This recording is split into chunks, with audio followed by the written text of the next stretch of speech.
ao Radar DN Brasil dessa sexta-feira, 6 de março, a primeira semana do mês de março e que marca o mês que começa com essa escalada de tensões internacionais, com conflitos geopolíticos que afetam a vida de todos nós, não é mesmo?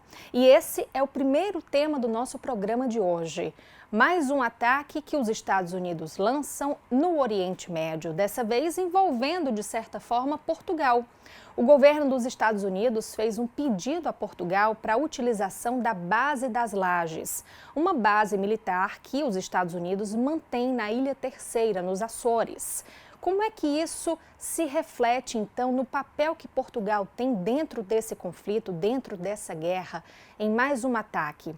Para entender melhor essa relação e para falar também do contexto europeu, porque, afinal de contas, é uma situação que mexe com os países de toda a Europa, que formam também o bloco da União Europeia. Para explicar melhor isso, a gente conversa agora com a editora executiva do Diário de Notícias, Margarida Vaqueiro Lopes. Oi, Margarida.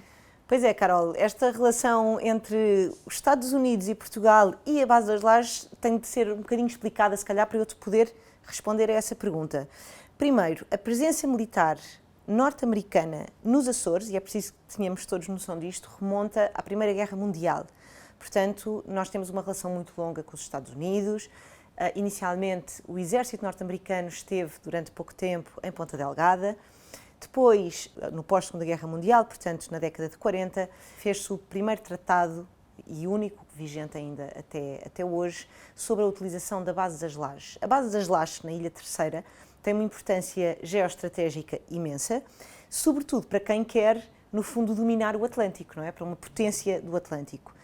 Para nós, a Base das Lajes é particularmente relevante não só por uma questão de relação política e de defesa, portanto temos os Estados Unidos como aliados, mas também por questões económicas, e depois posso explicar um bocadinho melhor se fizer sentido. O que é que nós precisamos de entender aqui? O pedido que foi feito atualmente para a utilização da Base das Lajes, o ministro Paulo Rangel já explicou isto, aliás, foi um pedido de utilização que está dentro daquilo que é o Tratado de Utilização Permanente, que é aquilo que os Estados Unidos têm com a base militar das Lajes, ok? Não foi pedida uma autorização especificamente para esta operação para o Irão. Houve movimentações que foram sendo vistas aumentar durante o período que antecedeu o ataque ao Irão. Claro que podemos tirar essa conclusão, não é? Que o aumento da atividade se prendeu com o ataque ao Irão. Não foi pedida uma autorização específica, as autorizações pedidas foi de utilização no âmbito daquilo que é o tratado que existe e, portanto, não havia, nem há, nenhuma razão para que Portugal recusasse essa utilização. Depois, há outras coisas que nós temos de ter noção. Este tratado, e a resposta que foi dada, inclusivamente, pelo governo português, falava de 3 pontos essenciais que dizem exatamente quando é que a base pode ser usada. Primeiro, em caso de defesa ou retaliação. Segundo, obedecendo aos princípios da proporcionalidade e da necessidade. E terceiro, somente para ataque de alvos de natureza militar. Isto está escrito, isto está determinado pelo governo português. Portanto, quando nós ouvimos dizer que Portugal está a ser conivente com aquilo que é a guerra no Irão e que se pode tornar um alvo, e aqui talvez sejam as maiores preocupações das pessoas, Portugal pode tornar-se um alvo, o Irão já o disse, não é?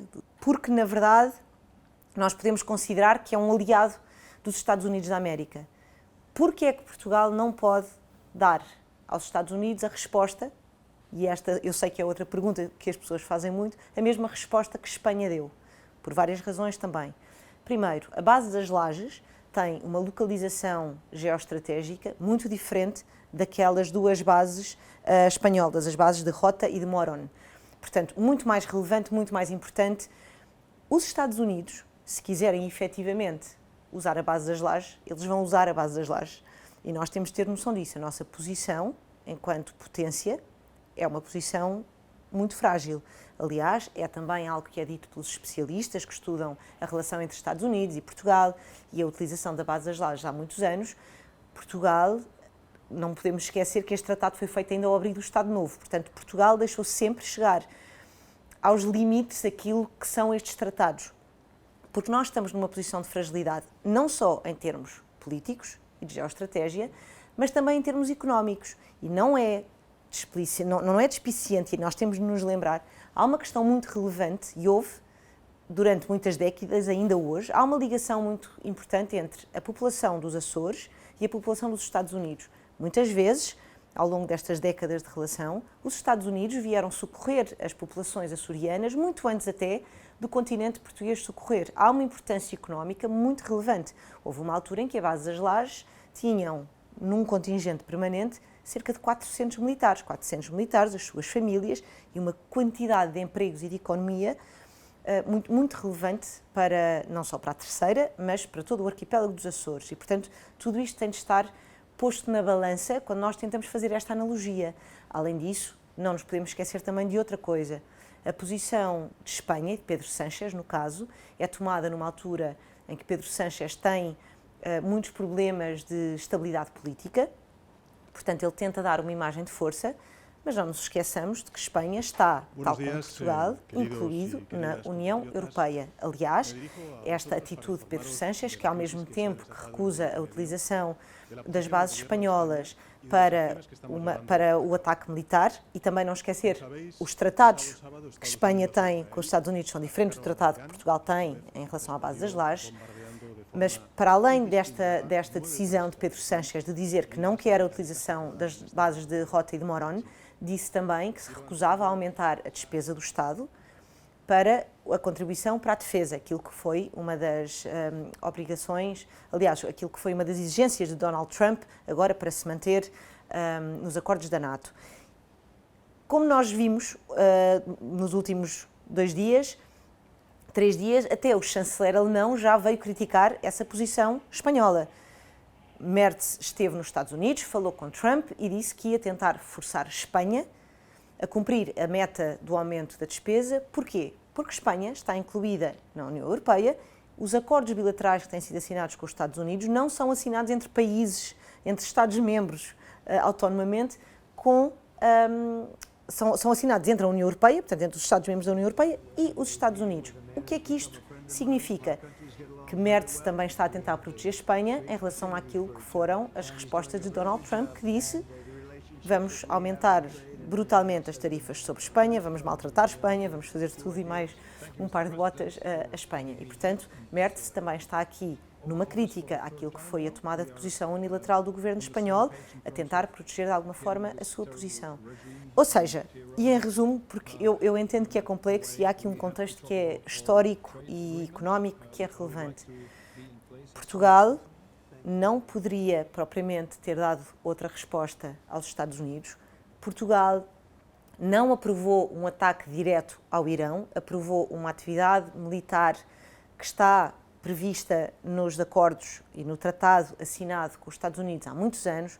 Portugal tem uma posição de muita desvantagem política, de defesa e económica em relação aos Estados Unidos, e Portugal não se pode dar ao luxo de enfrentar aquele que tem sido um parceiro estratégico, um aliado do Atlântico muito relevante numa altura tão conturbada do mundo.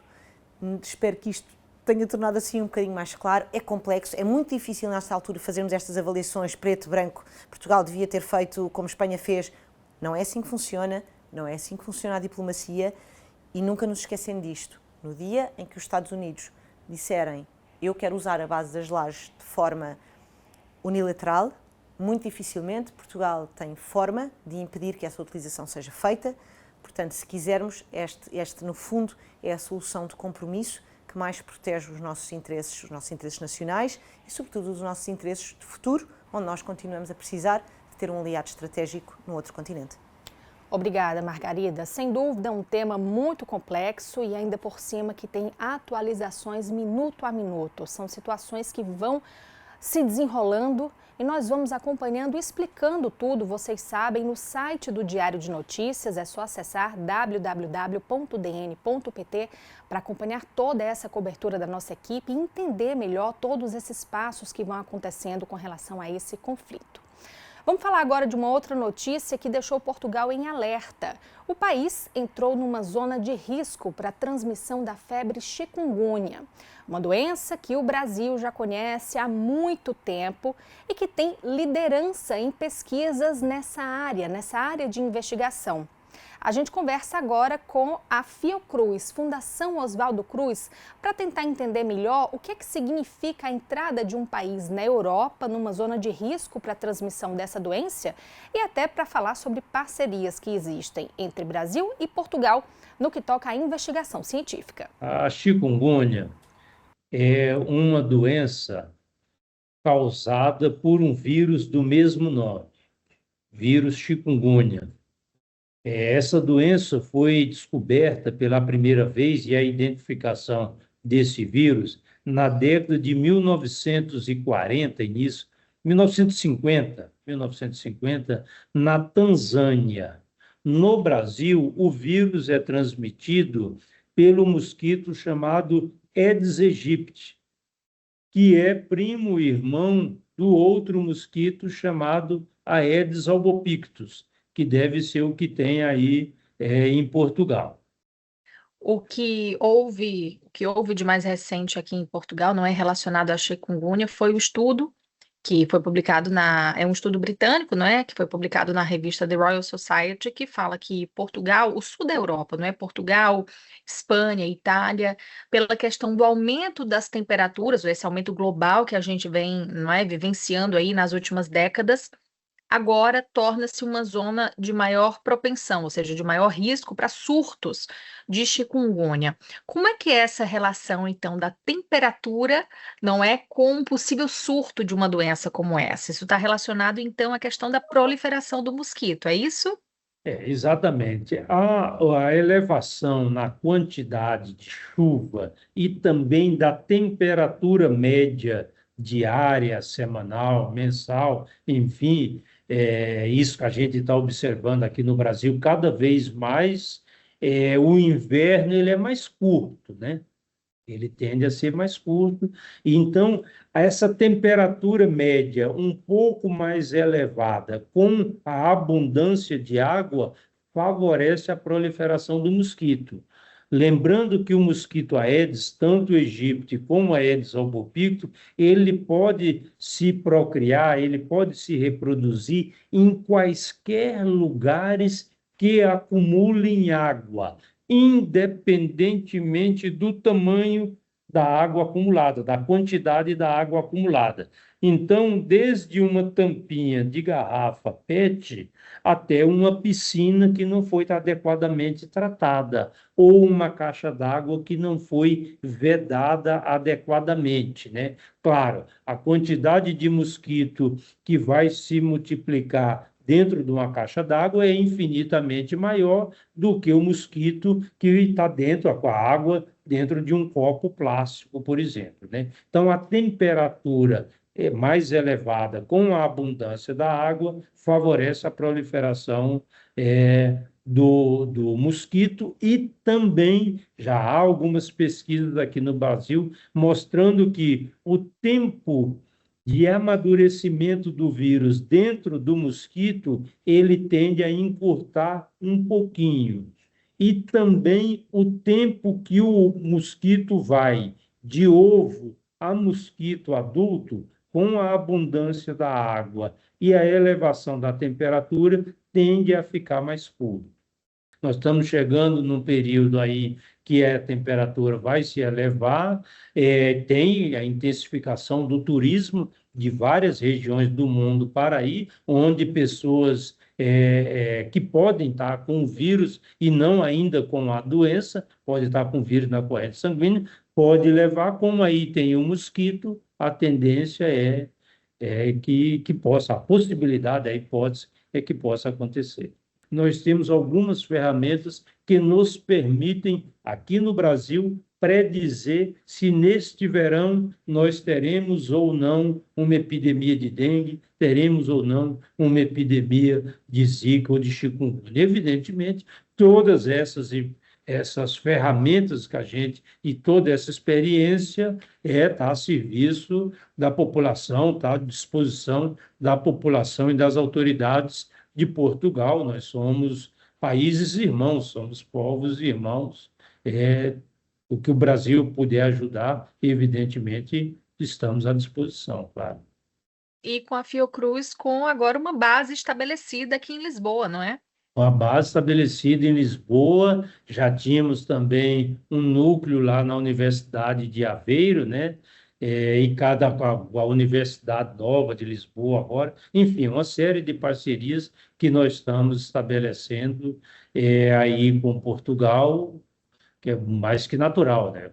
Bom, ficam aí as informações e também o alerta, não é? Vamos falar agora de um impacto prático na vida de qualquer cidadão brasileiro que deseja agora pedir o seu visto de residência ou de estudo para Portugal? Pois é, a Embaixada de Portugal no Brasil anunciou que a partir do mês de abril, os pedidos de visto não vão mais poder ser encaminhados pelo correio.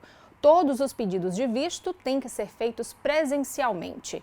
E o que é que isso significa? Que muitas pessoas que estão aí espalhadas em cidades pelo Brasil vão ter a vida um pouquinho mais dificultada. Porque, bom, primeiro porque não tem consulado em toda a cidade brasileira, não é? São só alguns. E ainda por cima, esses consulados precisam ter postos da empresa responsável pelo processamento dos vistos. Quem vai explicar para a gente agora direitinho qual vai ser esse impacto na vida aí das pessoas e como é que vão se processar esses pedidos de visto, então, a partir do mês de abril, é a editora do DN Brasil, Amanda Lima. Oi, Amanda. Olá, Carol. É isso mesmo. Essa semana fomos surpreendidos com a notícia de que haverá mais uma mudança em relação aos pedidos de visto para Portugal, nos consulados do Brasil. E a grande informação que nós já divulgamos aqui no DN Brasil é de que os pedidos serão apenas presenciais. E essa mudança entra em vigor no dia 16 de abril. A partir do dia 17, todos os pedidos que forem enviados pelo correio, como é habitual nesse momento, vão ser desconsiderados de acordo com o comunicado oficial da Embaixada do Brasil em Portugal. E, na prática, o que é que isso significa? Eu fiz aqui um cálculo, mais ou menos, da distância de algumas cidades em relação ao escritório da VFS Global, que é onde as pessoas vão ter que ir presencialmente. Porque, vejam, as pessoas não vão ter que se deslocar a um consulado ou a um vice-consulado do Brasil. Os únicos locais que vão aceitar os pedidos de visto para Portugal são os escritórios dessa empresa privada, que é contratada pelo governo português para fazer o trâmite dos vistos. E essa empresa está localizada somente em capitais, mas obviamente não em todas as capitais. Então, aqui num cálculo que eu fiz, as cidades da região norte do Brasil vão ser, aliás, as pessoas da região norte vão ser as mais atingidas por essa mudança. Por exemplo, pensando aqui numa capital, a capital do Amazonas, Manaus, o escritório mais perto fica em Brasília. São 3.500 quilômetros de distância que a pessoa vai ter que percorrer para chegar até lá. E bom, claro que falamos aqui em distância, mas temos que pensar como é que isso vai ser percorrido. Se nós pensarmos numa cidade que fica ainda mais no interior do Amazonas, muitas dessas cidades não têm uma ligação de estrada, ou seja, a pessoa vai ter que pegar um barco para depois chegar a Manaus e para depois ir de avião ou de ônibus para Brasília, que é o escritório mais perto. Fazendo uma conta, se a pessoa for de ônibus, por exemplo, é uma viagem de 57 horas, que inclui, inclusive, baldeações nas cidades. E o preço de uma passagem pode custar até R$ 2.500.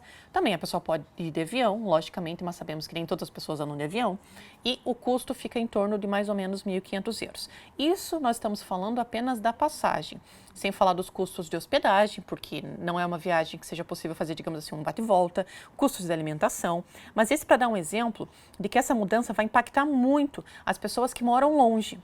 E aí também podemos pensar o seguinte: bom, mas eu moro na capital, aí eu moro na minha cidade, tem VFS, por exemplo, sei lá, Salvador, ou Minas Gerais, ou Porto Alegre, ou Curitiba. Mas temos que pensar no impacto que acaba que as pessoas que moram nas cidades com escritório próximo vão ser privilegiadas, e são as pessoas das capitais, e são as pessoas dos grandes centros urbanos. Significa que vai dificultar, na prática, a imigração das pessoas que moram em áreas mais distantes desses grandes centros lá no Brasil. Também temos casos de cidades ainda mais distantes. Por exemplo, se pensarmos no Acre, em Roraima, são quase 4.000 quilômetros e também tem que fazer vários tipos de transporte para poder chegar numa capital e assim de lá ir para Brasília, que é o auditório mais perto. No Nordeste, a distância diminui, mas ainda assim fica muito longe. Por exemplo, uma pessoa que sai de São Luís do Maranhão, ela vai ter que enfrentar 1.600 quilômetros até o escritório mais perto. Pessoas que estão no Piauí, também não tem escritório perto, também vão ter mais dificuldade para conseguir chegar num escritório. Eu questionei o Ministério dos Negócios Estrangeiros sobre esse assunto, perguntando se analisaram esse impacto de que isso vai se tornar, de certa forma, desigual o acesso ao pedido de visto para Portugal. E também uma outra coisa que muitas pessoas nos perguntaram e que realmente levanta preocupações é em relação às vagas. Porque não será somente sair da sua cidade e ir até um escritório da empresa para fazer o pedido de visto, mas sim vai depender de ter um agendamento e de ter vagas. A minha pergunta ao Ministério dos Negócios Estrangeiros foi mais ou menos um número aproximado de quantas vagas serão disponibilizadas. Nós ainda não tivemos essa resposta, mas assim que tivermos, vamos divulgar aqui no DN Brasil e vamos continuar atento a esses e outros assuntos que são de interesse da nossa audiência. Muito obrigada e até semana que vem. E a gente fala agora de uma iniciativa exemplar que deveria ser copiada por todo o país. Eu tive o prazer essa semana de visitar o agrupamento de escola de Marrazes, que fica em Leiria, uma cidade aqui no centro de Portugal que tem recebido cada vez mais imigrantes brasileiros e de outras nacionalidades. O agrupamento de escola de Marrazes criou esse manual aqui, um kit de boas-vindas para receber alunos estrangeiros, crianças e adolescentes que vêm de outros países, que chegam com as suas famílias para viver em Leiria. Esse manual foi ilustrado pelos próprios alunos, teve o apoio da equipe da escola, da equipe do agrupamento para sua concepção e para sua implantação. E é um manual que tem sido requisitado agora por escolas de todo o país para que essas escolas também implantem o que tem aqui nos seus ambientes escolares. É uma iniciativa incrível que eu tive o prazer de conhecer e a gente acompanha agora na reportagem mais detalhes sobre como é que nasceu o kit de boas-vindas que essa escola em Leiria está utilizando. Para nós era importante que este manual fosse algo diferenciador e único, digamos assim. Fizemos algumas pesquisas, percebemos que não existia nada do género. Já existiam manuais muito burocráticos, como disse, e muito práticos de informações de instituições, de entidades, mas o objetivo daqui sempre foi fazer algo pedagógico, integrador e que tivesse a participação ativa dos alunos. E por isso mesmo, quem fez as ilustrações deste livro, como podem ver, são ilustrações feitas por alunos à data em 2023, portanto, alunos de segundo ano de escolaridade. A história conta basicamente uma criança que veio para Portugal. Na altura não imaginávamos que ia haver a guerra na Ucrânia, mas curiosamente a personagem principal do livro é uma menina ucraniana. Foi uma coincidência. Coincidência. Portanto, que tinha vindo para a nossa escola estudar e, no fundo, o livro conta a história da criança, como é que se está a ambientar, em que sítios é que pode ir dentro da escola, como é que é o refeitório, como é que são as salas de aula, o que é que pode fazer na biblioteca, o próprio caminho de casa até à escola, como é que se diz bom dia, boa tarde ou boa noite, como é que se tira um bilhete do autocarro. Portanto, no fundo, conta o percurso desta criança até à escola e depois dentro do meio escolar, como é que é a vivência dela. A Patrícia estava me contando que o agrupamento tem cerca de 2.500 alunos, 500 de outras nacionalidades que não a portuguesa. É isso, Patrícia? Sim, mais de 500 alunos são estrangeiros e 37 nacionalidades, sim. Ou seja, isso mostra que o trabalho que vocês começaram a desenvolver anos atrás com a elaboração desse kit de boas-vindas veio por se tornar cada vez mais necessário, dada essa realidade do país, não é isso? Na altura, quando nós começámos este projeto, em 2023 a 22, não tínhamos tantos alunos como temos atualmente, tantos alunos estrangeiros, nem tínhamos 37 nacionalidades. Portanto, à medida que ele foi sendo construído, mais necessário foi sendo. Eu acho que a grande mais-valia é justamente a diversidade, ou seja, nós termos num mesmo espaço culturas tão diferentes, religiões diferentes, temos uma população muçulmana também significativa, temos muitos alunos marroquinos, mas temos uma sã convivência e isso é talvez a maior lição que todos estes nossos jovens nos dão a nós adultos, que estão todos muito bem uns com os outros e isso faz toda a diferença no ambiente, no bom ambiente que tem este agrupamento. E também é verdade que nós sentimos esse documento como um documento em aberto. Ele inicialmente não estava traduzido em tantas línguas, inclusive ele já está também em braille, com a ajuda de uma instituição do ensino superior de Leiria e, portanto, todo este crescimento deste documento e essa partilha e essa disseminação, é claro que nos fazem sentir bem e dão-nos a indicação de que estamos no caminho certo. Uma iniciativa incrível que a gente torce para que seja replicada cada vez mais pelas escolas aqui em Portugal. Vamos falar agora de arte e cultura. O nosso repórter Nuno Tibiriçá visita agora uma galeria que é um projeto fomentado por brasileiros para estimular a produção artística, não só de brasileiros, mas de imigrantes no geral, para valorizar essa diversidade da arte e da cultura. A gente acompanha agora a reportagem que o Nuno gravou na Galeria Nowhere.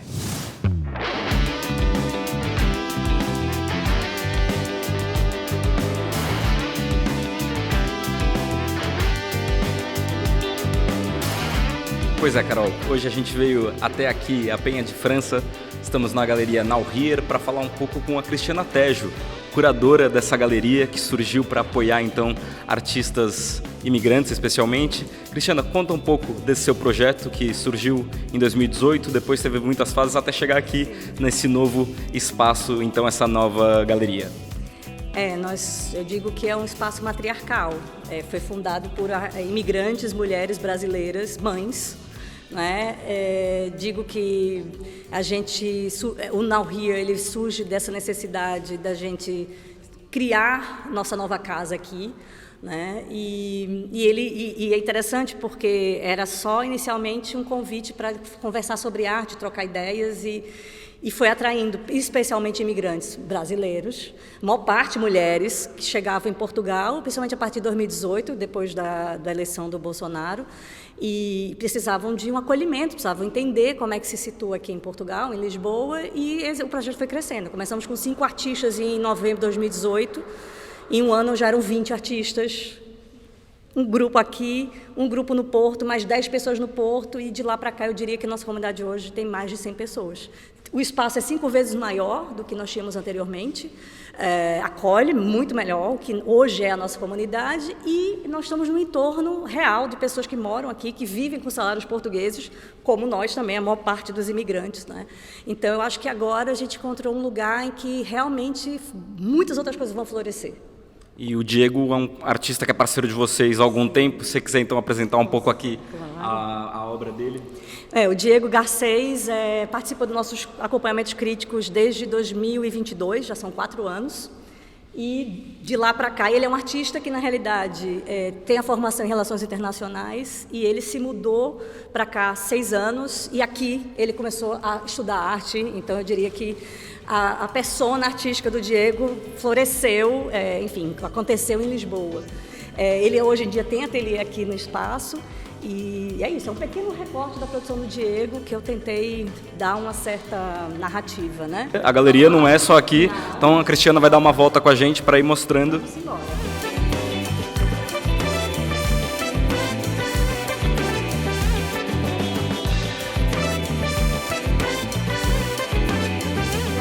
Nós temos essa parte que também funde o público e o privado, ou seja, ateliês de artistas e esse espaço que é de encontros e de palestras e tal.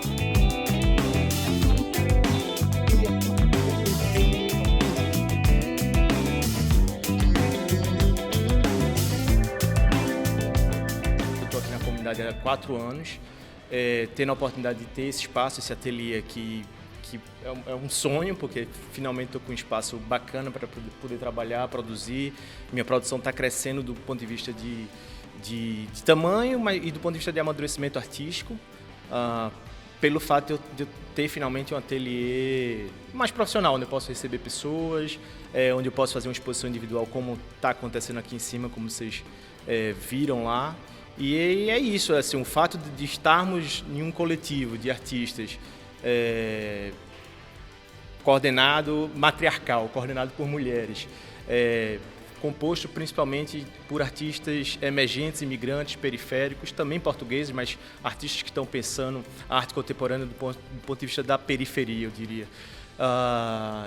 Nos sentimos em casa e naturalmente nos apoiamos mutuamente bastante, porque precisamos nos apoiar, já que se não for por aí, não tem outra forma de sobreviver.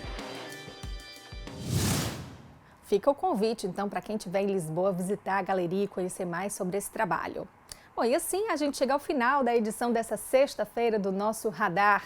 Muito obrigada por estar aqui com a gente. Lembrando que tem sugestão de entrevista, tema, de pauta para cobertura? Manda para a gente. O nosso e-mail é dnbrasil@dn.pt. Também pode mandar uma mensagem pelo nosso número de WhatsApp ou então acessando, claro, os nossos perfis nas redes sociais. Obrigada mais uma vez pela companhia, um abraço e até sexta que vem.